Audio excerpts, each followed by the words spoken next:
kabarkats, good morning. And ngayon mga kabarkats is nadaanan natin itong dito sa MAA flyover project. Yan o.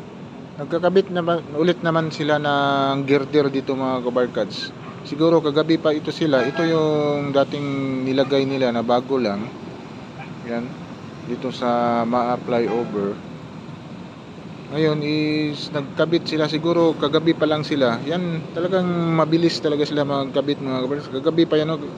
Dumaan ako dito kagabi mga panis, wala pa ito eh. Ngayon siguro hanggang nag-umaga sila nagkabit dito sa girder. Yan, may nakabit na sila na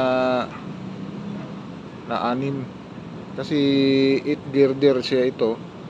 Yan, tapos mayroon pang isa na katambay na truck, may karga ding girder. Yan mga kabarkats, parang isang araw lang nila makabit itong mga girder kung tutuhanin talaga. Yan, sa project na ito. Bali, ika-4 na pair na itong nalagyan nila mga kabarkats. Yung isa na kita natin sa likuran, itong kinabitan nila, yan yung ika-5. Tapos crossing maana. Yan, napakabilis talaga nila mga kabarkats. Yang sa dulo is may buhos na yan. Yan, kung dire-diretso yung trabaho nila dito, siguro ngayong taon is matatapos na itong flyover na ito kung tutuhanin lang talaga. Kasi ganito pala sila makalagay ng mga girder, napakabilis, isang araw lang.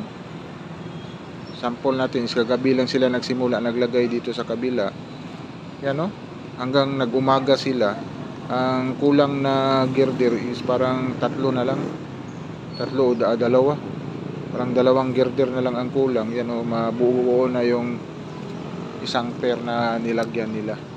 Yan yung update natin dito mga kabarkats. Kaya pala binabypass itong mga sasakyan dito.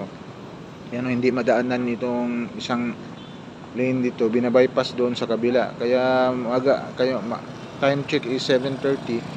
Dapat maaga kayo umalis dito kung dito kayo dadaan. Kasi magbibuild up talaga ng traffic ito. Kasi nasa harapan nyo. Nandito tayo sa daanan natin itong nagkabit sila ng girder na dito na side. Ika 1, 2, 3, 4 ika-4 na pair na kinabitan nila ngayon. Siguro kagabi pa sila nagsimula dito kasi dumaan tayo kagabi dito, wala pa itong girder dito. Ngayon is ay nakabit na sila na 2, 4, ika-6 itong nasa ibabaw, hindi pa na plaster nabingi pa. Tapos may isa pang bago dumating, ika-7 yan. Siguro matatapos ngayong araw. Parang isang araw lang yun matatapos itong magkabit sila ng girder. Huwag na tatapusin nila hanggang doon sa crossing talaga yung ika-5 pair. Matatapos dito. Yan, antay-antay lang tayo mga kabarkats. Update lang natin itong sama flyover project.